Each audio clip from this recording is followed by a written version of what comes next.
Hey friends, please like and subscribe before I say this, but you should know that. But yeah, that's it. But Minecraft is adding a new update where you can ride ghast and babies, where you can find it in Nether and you can mine it. And you can make it with water so it starts mad. And finally happy, and then it grows bigger and bigger with feeding it snowballs. And the new update is coming of 2 days, and you can ride it 1, 2, 3, 4 friends can ride it.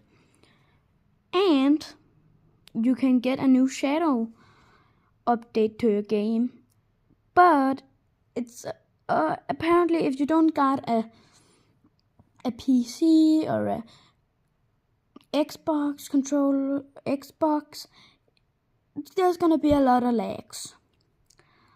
But until then, because I haven't tried the game because it's release of 2 days. Until then, I'm not gonna. I'll not know. But when I can try it, I'll tell you how it was, and I'll try every future. So that's it. And please like and subscribe. I beg you. Please like and subscribe. Well, until then, see you later, alligator, crocodile, baby star.